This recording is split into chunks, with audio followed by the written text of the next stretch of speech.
Au Québec, on compte environ 760 000 personnes diabétiques. Cependant, environ 200 000 de ces personnes ne sont même pas au courant qu'elles le sont.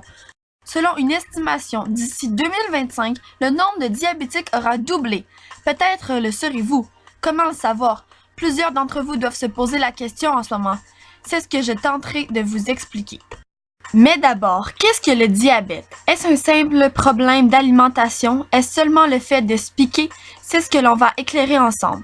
Le diabète est une maladie causée par l'absence, le manque ou la mauvaise utilisation de l'insuline, une hormone sécrétée par le pancréas qui permet au sucre circulant dans le sang d'entrer dans les cellules du corps. Cette situation peut mener à des complications comme des maladies cardiovasculaires, rénales ou lors des cas les plus graves, la mort.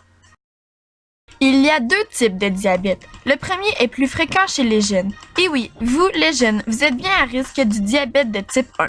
Environ 10% des diabétiques sont de ce type, et il se traduit par une absence totale de production d'insuline. Le diabète de type 2, lui, est reconnu en général chez les 40 ans et plus. 90% des diabétiques sont de ce type et il se traduit par un manque d'insuline causé par l'inactivité ou bien par génétique puisque ce type est héréditaire. À présent, laissez-moi vous présenter quelqu'un. Yves, homme de 63 ans, diabétique. Écoutons ce qu'il a à nous dire.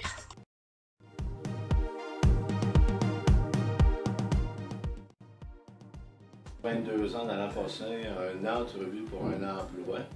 On m'a diagnostiqué, puis ça a été contrôlé pendant une quarantaine d'années. Par la suite, lors d'une opération à un œil, j'ai su que j'étais diabétique de type 2 assez avancé.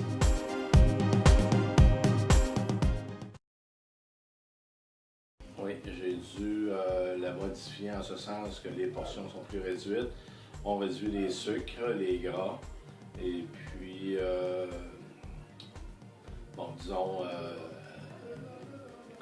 compenser beaucoup par les fruits et les légumes.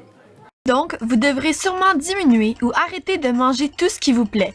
Oubliez toutes ces sucreries, ces bonbons, gâteaux, etc. Il est temps de se prendre en main et de bien manger. Souvenez-vous, la santé a bien meilleur goût. Le végétarisme peut aussi être une bonne option de contrôler son diabète. Bien manger est une bonne chose, mais souvent ça ne suffit pas.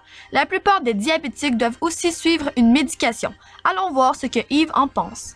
La médication, c'est 2 médicaments oraux, c'est-à-dire le metformine 2 fois par jour au déjeuner au souper, puis le diamicron,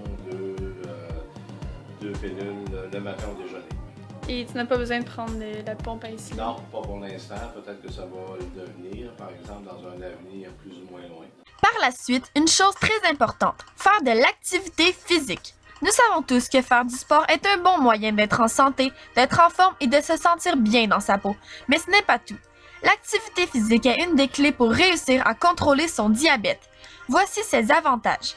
Augmente l'efficacité de l'insuline, retarde le vieillissement du corps, protège l'écrasement des artères, procure un bien-être physique et psychologique, puis favorise le contrôle du poids.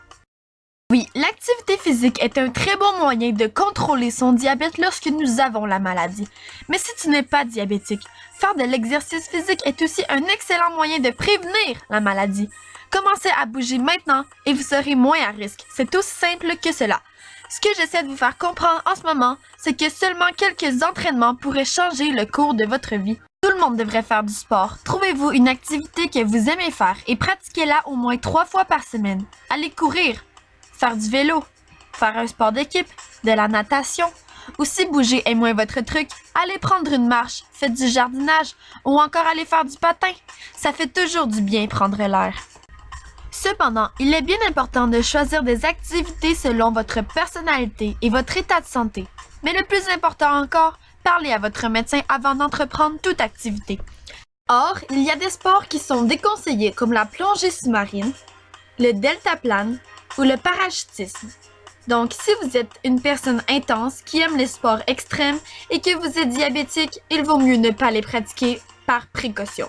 Par la suite, si vous êtes un grand sportif, retenez cela. Fesses. Ce que ça prend dans tout bon programme d'entraînement. Force, endurance et souplesse. Avec cette formule, vous êtes un gagnant assuré. Écoutez cela. Ceux qui ne trouvent pas de temps pour s'entraîner devront en trouver pour être malades. À vous de choisir.